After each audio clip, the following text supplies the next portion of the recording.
Good morning everyone. इस video में हम बात करेंगे यूनिट 5th की, जिसका नाम है इलेक्ट्रोमैग्नेटिक वेव। सीबीएसई बोर्ड में 4 से 5 नंबर की आएगी और इस पे 3 नंबर का क्वेश्चन भी आ सकता है और 1 मार्क का क्वेश्चन तो 101% हर साल आता है। सबसे पहले हम क्या करेंगे, इलेक्ट्रोमैग्नेटिक वेव होती क्या है।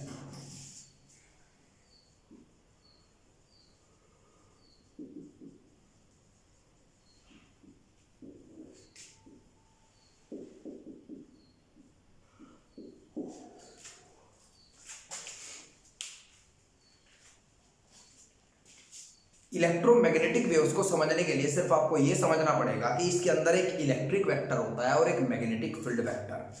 ध्यान दीजिएगा, अगर मैं इलेक्ट्रोमैग्नेटिक को लिखता हूं इलेक्ट्रोमैग्नेटिक, तो इसका मतलब है एक तो इलेक्ट्रिक वेक्टर से और एक मैग्नेटिक फील्ड वेक्टर से।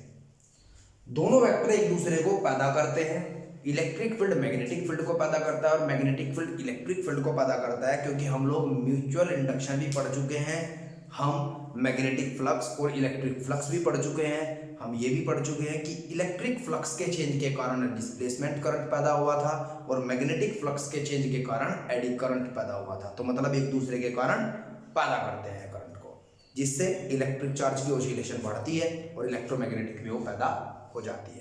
चलिए बात करते हैं इलेक्ट्रोमैग्नेटिक वेव होती क्या है।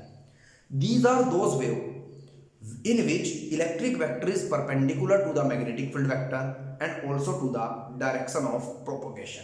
इसे समझाने के लिए मैं आपको ये कहूंगा, अगर आप एक 3D कंसल्ट कर लें, X axis, Y axis and Z axis और वन इज ओरिजिन, ये पॉइंट क्या है, ओरिजिन। तो इलेक्ट्रोमैग्नेटिक वेव वो होंगी जिनका electric vector magnetic field vector के परपेंडिकुलर ऑसिलेट करेगा या वाइब्रेट करेगा और उस डायरेक्शन के भी परपेंडिकुलर होगा जिस डायरेक्शन में वेव टाइम के साथ ट्रेवल करती होगी। ध्यान दीजिएगा, इलेक्ट्रिक वेक्टर यहाँ पर मैंने वाई एक्सिस के अलोंग दिखाया और मैग्नेटिक फील्ड वेक्टर मैंने जेड एक्सिस के अलोंग दिखाया, तो वेव की प्रोपोगेशन किस तरफ है, एक्स एक्सिस की तरफ, इस तरीके से दिखाया हुआ है मैंने। चलिए इसके बाद हम ये भी बात करते हैं, अभी इलेक्ट्रिक वेक्टर बहुत ज्यादा पावरफुल होता है। इलेक्ट्रिक वेक्टर की वैल्यू होती है magnetic field vector into speed of electromagnetic wave. Speed of electromagnetic wave vacuum में होती है 3 × 10⁻⁸ मीटर पर सेकंड। तो इस फॉर्मूले से आप ये भी समझ सकते हैं कि इलेक्ट्रिक वेक्टर बहुत ही पावरफुल होता है। इलेक्ट्रोमैग्नेटिक वेव को ट्रांसवर्स वेव इसलिए कहा जाता है क्योंकि इनकी जो स्पीड होती है वैक्यूम के अंदर, वो स्पीड ऑफ लाइट के बराबर होती है। That's why they are called transverse wave and they do not need any medium for their propagation। मतलब इलेक्ट्रोमैग्नेटिक वेव की स्पीड मैक्सिमम जो होती है वो मैक्सिमम स्पीड होती है वैक्यूम के अंदर, और मीडियम के अंदर आने के कारण इनकी एनर्जी थोड़ी कम होती चली जाती है, जिसके कारण इनकी स्पीड भी मीडियम में कम होती है। वैक्यूम में आप इसकी स्पीड को इस तरीके से लिख सकते हैं कि c = 1/√μ0ε0। आपको पता है μ0 और ε0 की फिक्स वैल्यू होती है। जब आप इनकी वैल्यू प्लेस करते हैं तो ये वैल्यू निकल करके आती है 3 × 10⁸ metre per second. But my dear, I want to say something कि कहीं भी परफेक्ट वैक्यूम नहीं होता है। जहां परफेक्ट वैक्यूम होता है वहां 10 एटम पर मीटर क्यूब मौजूद होते हैं। तो मतलब परफेक्ट μ0 और ε0 की वैल्यू जो परफेक्ट प्रैक्टिकली आप प्राप्त कर सकते हैं, वो वैल्यू वो नहीं होती जो आपकी बुक्स में थ्योरेटिकल वैल्यू लिखी होती है। उससे थोड़ी वैल्यू कम होने के कारण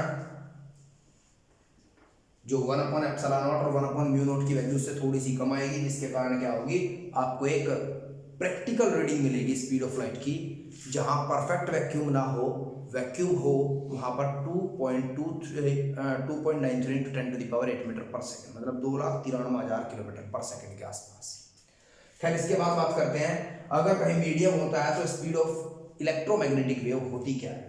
speed of electromagnetic wave in medium represented by this formula mu and x। as we all know that μ0 की और ε0 की वैल्यू, म्यू की और एप्सिलॉन की value nature of the medium of propagation of wave पर डिपेंड करती है। मतलब जिस मीडियम के अंदर वेव प्रोपोगेट करती है उसके नेचर पर डिपेंड करती है। तो सभी के लिए म्यू की और एप्सिलॉन की वैल्यू अलग अलग होती है। तो हर एक मीडियम के अंदर इलेक्ट्रोमैग्नेटिक वेव की स्पीड अलग अलग होती है। तो अगर आपसे कोई पूछता है कि speed of electromagnetic wave in medium क्या होगी, तो आप यहाँ पर छोड़ देंगे, और speed of wave electromagnetic wave in vacuum क्या होगी, तो आप ये फॉर्मूला लिख के इसके सामने c के √ε0 μ0 लिखेंगे और उसके सामने 3 × 10⁸ मीटर पर सेकेंड लिख देंगे। समझ आ गया। इसके बाद इलेक्ट्रोमैग्नेटिक वेव का एनवेलप इसे बोलते हैं। मैंने आपसे अभी कहा कि electric vector magnetic field vector से c टाइम्स ज्यादा पावरफुल होता है। तो इसके वजह से जब आप लाइट को देखते हैं, लाइट भी एक इलेक्ट्रोमैग्नेटिक वेव है, क्योंकि इलेक्ट्रोमैग्नेटिक वेव कितनी होती है आप समझिए जरा। इलेक्ट्रोमैग्नेटिक वेव को याद रखने के लिए लिख लीजिएगा रमी, RMI। ABCD जब आप पढ़ते हैं तो U V आता है, लेकिन यहाँ पर VU आता है, फिर X और Y as it is, Y को मैं गामा मान लूं, और लास्ट में कॉस्मिक रेज। कॉस्मिक को हम नहीं पढ़ेंगे क्लास 12th में, क्योंकि ये केमिस्ट्री का काम है, हम फिजिक्स की क्लास में है। तो आप याद रखेंगे radio, micro, infrared, visible, ultra, X ray and gamma ray. अब जो विजिबल जो यहाँ पर लिखा हुआ है, ये विजिबल का मतलब है लाइट वेव, मतलब रोशनी, लाइट वेव। Concept clear? 101%। जब आप किसी भी एक इलेक्ट्रिक बल्ब को ध्यान से देखते हैं तो आपको हल्का सा ऑप्टिकल रोटेशन लाइट का दिखाई देता है, अगर आप अपने प्यूपिल का साइज एडजस्ट करें, ठीक है। वो ऑप्टिकल रोटेशन के लिए जो रेस्पॉन्सिबल होता है उसे बोलते हैं इलेक्ट्रिक वेक्टर। दरअसल इसके अंदर इतनी ज्यादा एनर्जी होती है कि इसके अंदर अनस्टेबिलिटी आ जाती है, और अनस्टेबिलिटी के कारण ये घूमता रहता है। लगभग 9 करोड़ बार ये अपनी डायरेक्शन को 1 सेकंड में चेंज करता है। मतलब अगर ये अभी y एक्सिस था तो ये z एक्सिस के एलोंग आ जाएगा 9 करोड़ बार, लगभग 1 सेकंड में। कितनी बार? Approx 9 crore times. तो मजबूरी में मैग्नेटिक फील्ड को इस तरफ आना पड़ेगा। तो ये आपके पास एनवलप बना है इलेक्ट्रोमैग्नेटिक वेव का। तो इलेक्ट्रोमैग्नेटिक वेव को एक बार हम सिंपल सी लैंग्वेज में 30 सेकंड में रिवाइज कर लेते हैं। क्या होती है? These are those wave in which electric vector is perpendicular to the magnetic field vector and also to the direction of propagation. In electromagnetic wave, electric field produce magnetic field and magnetic field produce electric field. ये concept है। जब ये concept है तो पैदा कैसे होता है, जरा इसकी बात करेंगे। क्वेश्चन ये भी इंपॉर्टेंट है कि इलेक्ट्रोमैग्नेटिक वेव को पैदा कैसे करते हैं। तो इलेक्ट्रोमैग्नेटिक वेव को पैदा करने का एक तरीका आपके पास ये होता है कि आप एक चार्ज पार्टिकल लें। जब मैंने उसे एनालाइज किया रेस्ट पोजीशन में, तो सिर्फ और सिर्फ वहां पर इलेक्ट्रिक फील्ड होगा, क्योंकि वेलोसिटी तो जीरो है। मैग्नेटिक फील्ड का फॉर्मूला क्या होता है? Force upon Q V sine theta. Velocity तो जीरो है, जब वेलोसिटी जीरो है तो मैग्नेटिक फील्ड भी जीरो है। तो अगर एक रेस्ट पोजीशन पर चार्ज पार्टिकल है तो वो सिर्फ और सिर्फ इलेक्ट्रिक फील्ड का सोर्स होता है, लेकिन अगर वो मोशन में चलने लग जाए तो वो electric as well as magnetic field का मोशन होता है। माय डियर, मैं आपको एक कंसेप्ट बताऊं। ये फॉर्मूला लिखते हैं आप मैग्नेटिक फोर्स का, Q V B sine theta. दरअसल जो यहाँ पर v होता है ये वेलोसिटी नहीं, ये change of velocity per unit time के बराबर होता है। इनिशियल वेलोसिटी चार्ज की हम 0 मानकर रखते हैं और टाइम को यूनिट सेकंड, इसीलिए हम यहाँ पर v लिख देते हैं। तो अगर एक चार्ज पार्टिकल यूनिफॉर्म मोशन में चलता है तो यूनिफॉर्म मोशन में इनिशियल वेलोसिटी फाइनल वेलोसिटी के बराबर होगी, तो ये टर्म 0 आ जाएगी, ये टर्म 0 आ जाएगी, तो भी मैग्नेटिक फील्ड प्रोड्यूस नहीं होगा। ये कंसेप्ट था इस वीडियो में। अगर एक चार्ज पार्टिकल यूनिफॉर्म मोशन में भी होता है तो भी वो इलेक्ट्रोमैग्नेटिक वेव को प्रोड्यूस नहीं कर सकता है। सिर्फ एक ऑसिलेटिंग, एक नॉन यूनिफॉर्म में चलने वाला, नॉन यूनिफॉर्म मोशन में चलने वाला या एक एक्सेलरेटिंग चार्ज पार्टिकल ही इलेक्ट्रोमैग्नेटिक वेव को पैदा कर सकता है। Is that clear to all of you? 100% clear? किसी बच्चे को यहाँ तक कोई दिक्कत? अब बात करते हैं प्रॉपर्टीज ऑफ इलेक्ट्रोमैग्नेटिक वेव्स की।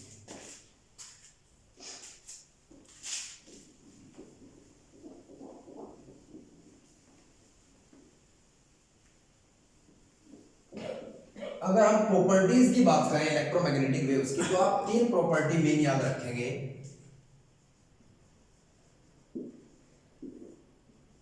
These are transverse in nature.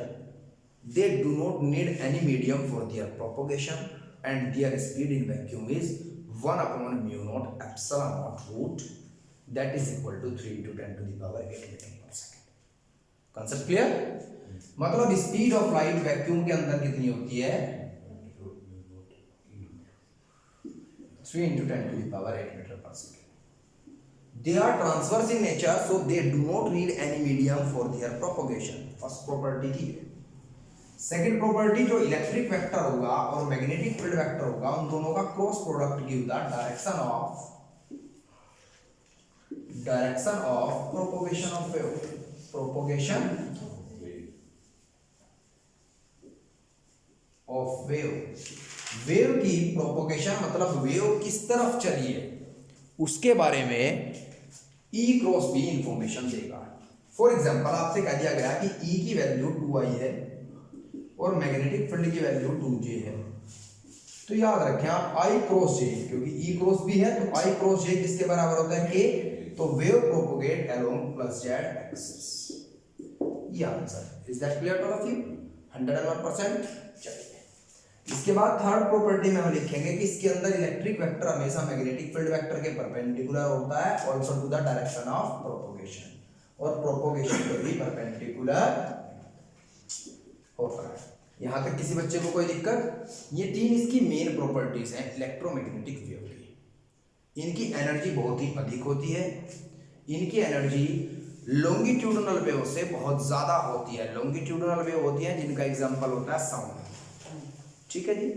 जहां अल्ट्रासाउंड की फ्रीक्वेंसी की एंडिंग है उससे ज्यादा फ्रीक्वेंसी से तो ये प्रोड्यूस होती है, तो इसका मतलब है इलेक्ट्रोमैग्नेटिक वेव्स के पास एनर्जी और frequency as compare to the longitudinal waves अत्यधिक होती है। कॉन्सेप्ट क्लियर है? 101%। यहां तक किसी बच्चे को कोई दिक्कत? चलिए इसके बाद हम क्या बात करेंगे अभी कि जो इलेक्ट्रोमैग्नेटिक वेव्स होती हैं क्या वो लीनियर मोमेंटम को लेकर के चलती हैं, क्या वो एनर्जी को लेकर के चलती हैं, क्या उनके साथ मास प्रोपोगेट होता है? तो अभी जरा आप खुद देखिएगा, electromagnetic wave speed of light से चलती है और जिस चार्ज पार्टिकल के कारण पैदा हुई है तो उसकी एनर्जी क्या रही होगी? E = mc²। अब आप जरा ध्यान दीजिएगा, E = mc × c, और mc को क्या कहते हैं? लीनियर मोमेंटम की। क्या कहते हैं? तो मोमेंटम अगर इलेक्ट्रोमैग्नेटिक वेव का कोई आपसे पूछ ले तो energy upon speed of electromagnetic wave. Concept clear? 100%। इस फॉर्मूले में एनर्जी और मोमेंटम दोनों है, मोमेंटम के साथ तो हमेशा मास रहता ही है, तो वो मास, एनर्जी और मोमेंटम तीनों को लेकर के चलती है। Is that clear to all of you? 100%। कोई दिक्कत? चलिए अब इलेक्ट्रोमैग्नेटिक वेव मैंने आपको बताया है, इलेक्ट्रोमैग्नेटिक वेव आपको ये याद रखनी है,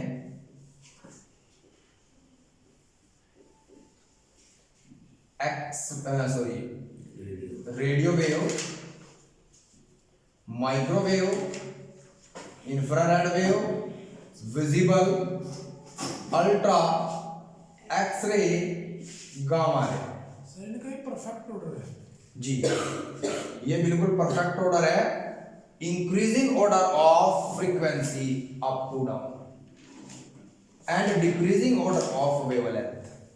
रेडियो वेव की वेवलेंथ मैक्सिमम होती है और गामा रे की फ्रीक्वेंसी मैक्सिमम होती है। जी, जिस वेव की वेवलेंथ ज्यादा होगी उसकी फ्रीक्वेंसी कम होगी, क्योंकि एक फॉर्मूला होता है आपके पास, स्पीड = वेवलेंथ × फ्रीक्वेंसी। तो speed upon wavelength that = frequency. Concept clear? 101%। चलिए अब मैं थोड़ा सा ना इलेक्ट्रोमैग्नेटिक वेव को, मतलब लाइट वेव तो इलेक्ट्रोमैग्नेटिक होती है, अब इस इलेक्ट्रोमैग्नेटिक वेव को मैं रिफ्रैक्शन के तरीके से आपको समझाने की कोशिश करूंगा और आप समझने की कोशिश करेंगे। मान लीजिए कि इलेक्ट्रोमैग्नेटिक वेव पहले एयर के अंदर थी और फिर ये वाटर के अंदर चली गई, तो इसकी स्पीड चेंज होगी, 101% चेंज होगी स्पीड, क्योंकि जब रेयर से डेंसर में जाती है तो स्पीड स्लो हो जाती है, जिसकी वजह से नॉर्मल की तरफ हो जाती है और एंगल छोटा बन जाता है। इसकी वेवलेंथ चेंज होगी या नहीं और फ्रीक्वेंसी चेंज होगी या नहीं? सवाल आपसे है, बताइए जरा क्या चेंज होगी? अब मेरी बात आप बहुत ध्यान से सुनेंगे। जब भी कोई इलेक्ट्रोमैग्नेटिक वेव या लाइट वेव रिफ्रैक्शन के अंतर्गत अपना मीडियम चेंज करती है, तब उसकी स्पीड जिस रेशो में घटती है उसी रेशो में वेवलेंथ घटती है। जितना ये घटेगी उतना ये घटेगी और ये कांस्टेंट रह जाएगी। Concept clear? जितना ये बढ़ेगी उतना ये बढ़ेगी, अगर मीडियम चेंज करने पर डेंसर से रेयर में गई है तो फ्रीक्वेंसी कांस्टेंट रह जाएगी। दरअसल my dear, wavelength and speed are the property of the medium where the electromagnetic wave propagate, but frequency is the property of the source which is responsible for the emission of the electromagnetic is that clear to all of you? हमेशा light या कोई भी electromagnetic wave जब अपने medium को change करती है तो मीडियम चेंज करते हुए जिस रेशो में उसकी वेलोसिटी घटती बढ़ती है एग्जैक्ट उसी के साथ साथ उसकी वेवलेंथ घटती बढ़ती है, जिसके कारण फ्रीक्वेंसी कांस्टेंट रह जाती है। Is that clear? ये इनवर्सली प्रोपोर्शन नहीं है क्या? आप मान लीजिए कहीं स्पीड अगर हाफ हुई, वहां वेवलेंथ भी हाफ हो गई, ये चीज तो सर पूरी बताई है, मैं c = लैम्डा × तो c अपॉन लैम्डा तो c अपॉन लैम्डा ही रहा, तो फ्रीक्वेंसी क्या रह गया? कांस्टेंट। Is that clear? समझिए मेरी बात, आपकी बात बिल्कुल सही है कि sir wavelength inversely proportional to frequency होती है या फिर frequency inversely proportional to wavelength भी होता है, लेकिन होता कब है? जब स्पीड कांस्टेंट रही हो। रिफ्रैक्शन के टाइम पर तो स्पीड कांस्टेंट नहीं रहती, तो ये तो नियम फेल हो गया वहां। समझ रहे हैं ना? स्पीड तो कांस्टेंट रहेगी। जब आप एयर से वाटर में जाते हैं तो स्पीड स्लो हो जाती है, स्पीड सेम रहती है, वेवलेंथ वगैरह घटती है, स्पीड स्लो हो जाती है। फॉर्मूला ये होता है आपका light speed of light upon refractive index of the medium where the light propagates, that is the speed of medium. Concept clear? Refractive index water का 1.33 है, तो जब आप यहाँ 1.33 रखेंगे तब इससे कम आएगी वैल्यू, तो इसका मतलब क्या होगा? लाइट की स्पीड घटेगी। नेक्स्ट वीडियो में मैं आपको बताऊंगा इनकी वेवलेंथ और फ्रीक्वेंसी याद रखने का तरीका और इनका प्रोडक्शन, इनका डिटेक्शन, कि कैसे आप एक्सरे को, गामा रे को, अल्ट्रावायलेट सबको प्रोड्यूस करेंगे और इनके डिटेक्शन क्या होंगे। इनके यूजेस एग्जाम में 101% दो यूज जरूर आएंगे। इनका डिटेक्शन आ सकता है, कैसे इन्हें प्रोड्यूस किया जाता है वो आ सकता है। एक इंपॉर्टेंट डेरिवेशन इसमें और भी है, डिस्प्लेसमेंट करंट। मैंने डिस्प्लेसमेंट करंट को एक वीडियो में बहुत अच्छे से एक्सप्लेन किया है। मैक्सवेल ने जो एम्पियर सर्कुटल लॉ की करेक्शन की थी उसके ऊपर मैंने वीडियो बनाई थी डिस्प्लेसमेंट करंट की। मैंने मैक्सवेल की 4 इक्वेशन के बजाय आपको 8 इक्वेशन बताई हुई है वीडियो में, 4 इंटीग्रल फॉर्म की और 4 डिफरेंशियल फॉर्म की। अभी आपका काम है कि उन्हें अच्छे से पढ़ें, क्योंकि वो सीबीएसई बोर्ड के, आईसीएसई बोर्ड के क्लास 12th के एग्जाम में जरूर आती है। Thank you and have a nice day.